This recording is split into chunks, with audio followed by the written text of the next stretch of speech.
किला द्रावड़, वो जो दीवारों के पीछे दफन है। Mysterious pathways exclusive horror story. रात के अंधेरे में सहराए चोलस्तान की रेत पर हुआ की चीखें गूंज रही थीं। दौर मुकम्मल सन्नाटे के बीच एक अजीम किला ऐस्तादा था। किला द्रावड़, सदियों पुरानी एंटों और खून आलूद दीवारों वाला वो किला जो दिन में तारीखी यादगार लगता था, मगर रात को लगता था जैसे जिंदा हो जाता है। लोगों का कहना था कि वहां वो आज भी मौजूद है जो न मर सकता है न कैद हो सकता है। अली और उसके 3 दोस्त, समिया, बिलाल और हारिस, लाहौर से एक डॉक्यूमेंट्री शॉट के लिए निकले थे। उनका मंसूबा था कि दरावड़ कुल्ले की रात की फुटेज बनाएं ताकि वीडियो वायरल हो। रास्ते में गांव वालों ने उन्हें खबरदार किया, बेटा, सूरज डूबने के बाद कुल्हा बंद हो जाता है, वहां की हवा भी सांस लेती है, मत जाना। मगर वो हंस पड़े। अली ने जवाब दिया, डर किसी को दिखाने की चीज है, मानने की नहीं। रात 9 बजे वो कुलय के मरकजी दरवाजे पर पहुंचे। चांद की मध्यम रोशनी में कुलय की दीवारें किसी भूत की रीढ़ की हड्डी लग रही थीं। कैमरे ऑन हुए, ड्रोन फजा में उड़ा और उनके लब्बों पर मुस्कुराहट थी। लेकिन जैसे ही दरवाजा उन्होंने अंदर से बंद किया, हुआ अचानक रख गई।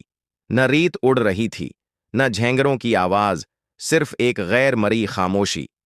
यार, ये खामोशी अजीब है, बिलाल ने कहा। फोकस करो यार, फुटेज लेते हैं, अली ने जवाब दिया। वो अंदर बढ़ने लगे।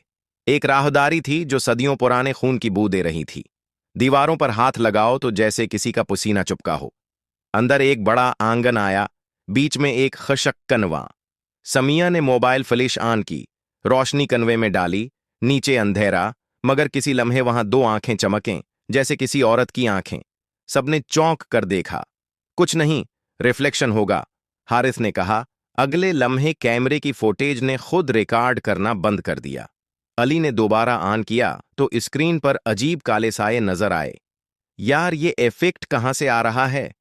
फिर अचानक एक कान फाड़ देने वाली आवाज आई, जैसे किसी ने लोहे के दरवाजे पर हाथ मारा हो। ये अंदर कोई है, समिया ने धीरे से कहा। यह कुल्हा खाली है, अली बोला, मगर उसकी आवाज कांप रही थी। अचानक कुल्हे के अंदर किसी के कदमों की चाप सुनाई दी। वो चाप ऐसी थी जैसे रेत पर कोई नंगे पांव चल रहा हो। वो आवाज करीब आती गई, करीब, फिर रख गई। सबने पीछे मड़कर देखा, वहां कोई नहीं था।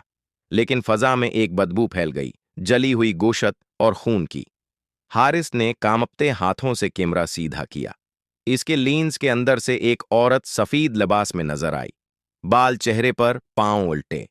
वो दीवार के साथ खड़ी थी, मगर उसका साया दीवार पर नहीं पड़ रहा था। दौड़ो, समिया चीखा। वो सब भागने लगे। राहदारियां गोल गोल थीं, जैसे कुला खुद उन्हें घमा रहा हो। दरवाजा वही नहीं मिल रहा था जिससे वो दाखिल हुए थे। हर मोड़ पर एक नई गैलरी, एक नया दर, एक नया साया।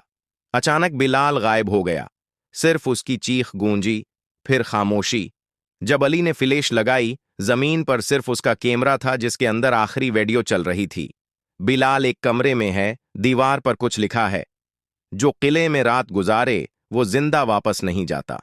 अब 3 बचे थे। समिया ने कहा, मैं नहीं रखूंगा, मगर दरवाजा बंद था। उन्होंने धक्का दिया, लेकिन दरवाजा अंदर से बंद था, जैसे किसी ने बाहर से नहीं, बल्कि किले ने खुद उन्हें कैद कर लिया हो। फिर एक सरगोशी सुनाई दी, औरत की आवाज, मैं वो हूं जिसे राजा ने दीवार में जिंदा दफन किया था, तुमने मुझे जगा दिया। जमीन हिलने लगी, दीवार से खून बहने लगा। वो औरत कन्वे से निकली, सफेद लिबास अब सर्ख था, चेहरा आधा जला हुआ, आंखों से धुआं निकल रहा था। वो चीखी, एक ऐसी चीख जिसने रात को 2 हिस्सों में काट दिया। समिया की आंखों से खून बह निकला। हारिस जमीन पर गिर पड़ा, उसके जिस्म पर नीले निशान बनने लगे। अली भागा, अंधाधुंध, बस भागा, जब तक बेहोश ना हो गया। सुबह गांव वालों ने कुले के दरवाजे पर अली को पाया, जो रेत में नीम मुर्दा पड़ा था। इसके हाथ में सिर्फ एक कीमरा था। अंदर तीनों दोस्तों का कोई निशान नहीं मिला। जब कीमरा ऑन किया गया तो आखिरी फ्रेम में एक मंजर था, किले की दीवार पर 4 साये, 3 आदमियों के और एक औरत के। आज भी जब किले के करीब रात के वक्त कोई कैंप लगाता है तो कभी कभी हुआ के साथ एक सरगोशी सुनाई देती है। मैं अब अकेली नहीं हूं,